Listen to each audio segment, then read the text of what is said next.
All right, let's talk about one of the most, well, contradictory figures you'll ever find, Samson. His story is this wild mix of, God-given superhuman strength on one side and some really, really deep personal flaws on the other. And right away, that slams us into the big question of his whole story, right? I mean, was this guy a divinely appointed hero chosen to save his people?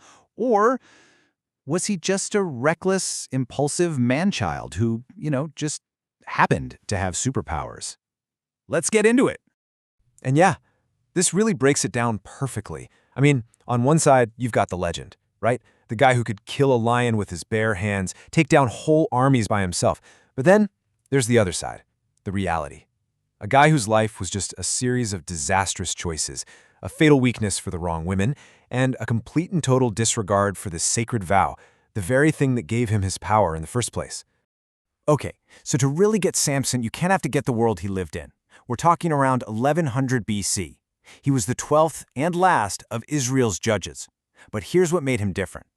The other judges, they led armies. Samson, he was a one-man show. His whole mission was to single-handedly kickstart the deliverance of Israel from their enemies, the Philistines. And this quote right here from Dr. David Howard, it really hits the nail on the head. He basically says Samson is a walking metaphor for the entire nation of Israel at that time. Think about it.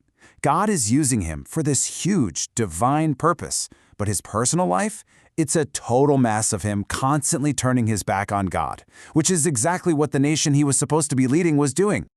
So, you might be wondering, what was supposed to keep this absolute powerhouse of a man on the straight and narrow? Well, it all came down to a sacred vow. But here's the crazy part, the big twist in his story. It wasn't a vow he chose. Nope, it was placed on him by an angel before he was even born. So what is a Nazirite? The Hebrew word nazir literally means to separate. And normally this was a completely voluntary thing. You'd choose to take this vow as an act of extreme devotion, separating yourself from normal life to be totally dedicated to God. But for Samson, no choice. This was his destiny, laid out for him for his entire life, from the womb all the way to his death. The rules themselves were pretty simple but super strict. Just 3 big don'ts. Okay, rule 1. No grape products at all. No wine, no grapes, not even the skins. Rule 2. Never cut his hair. A razor could never touch his head. That long hair was the public sign of his vow. And rule 3. No contact with the dead. He had to avoid any dead body to stay ritually pure. Keep these 3 rules in your head because they are basically the checklist for how his whole life falls apart. And here's where it all starts to go sideways. Samson's adult life doesn't kick off with some noble, holy mission. No, it kicks off with him demanding to marry a Philistine woman, which was a huge no-no. And that one single decision, it just lights a match, starting this insane, bloody cycle of revenge that just spirals completely out of control. I mean, it doesn't take long at all for him to show how little he cares about this vow. On his way to see the woman he wants to marry, he kills a lion with his bare hands. Okay, impressive. But then, on his way back, he sees that a swarm of bees has made a hive inside the lion's carcass. So what does he do? He walks right over, sticks his hands inside this dead animal, scrapes out the honey, and just eats it. And boom, just like that, vow number 1 is broken. No contact with the dead, gone. And the craziest part is, he doesn't seem to care at all. It's a huge red flag that he just sees his sacred status as, well, no big deal. All right, so next up is his wedding. He throws a big feast. But here's a really interesting detail. The specific Hebrew word used in the text is mishteh, and that doesn't just mean feast, it specifically means a drinking feast, a banquet.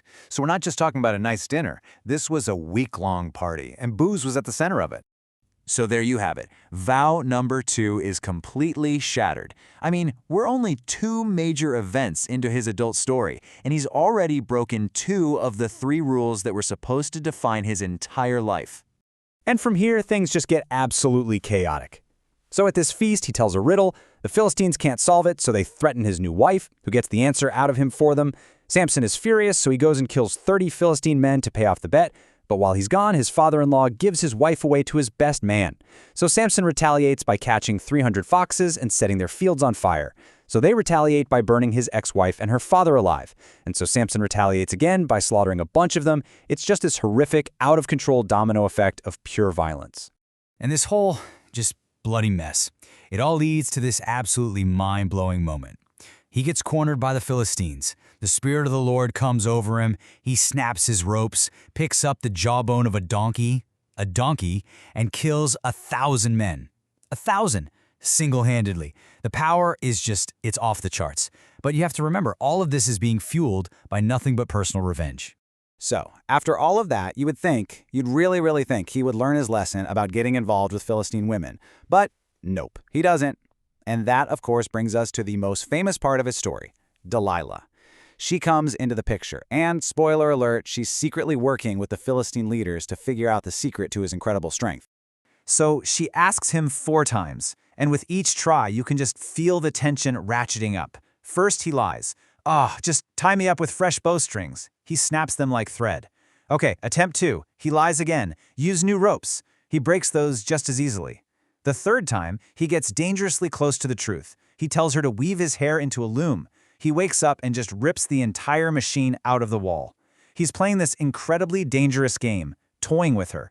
But she doesn't give up. She's relentless, nagging him day and night, until he finally cracks. He tells her everything, the whole secret, the Nazirite vow, the fact that his hair has never been cut, that's the source of his strength. So she gets him to sleep, has a man come in and shave his head, and then she screams, "The Philistines are on you, Samson." And he wakes up thinking, I'll just get out of this like I always do.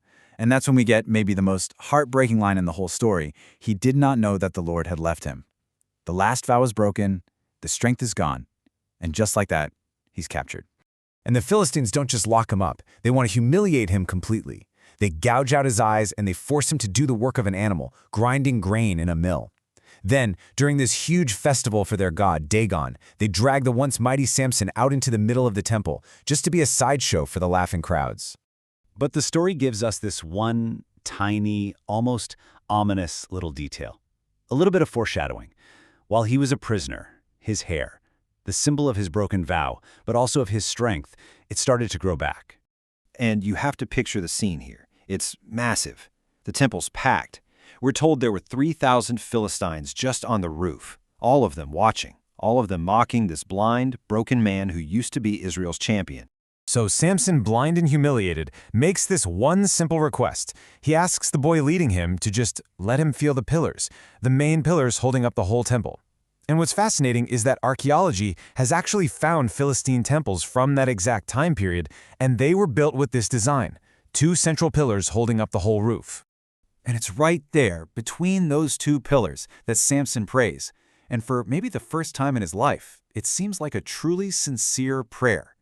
He asks God for strength one last time, but he's not asking for glory or to escape.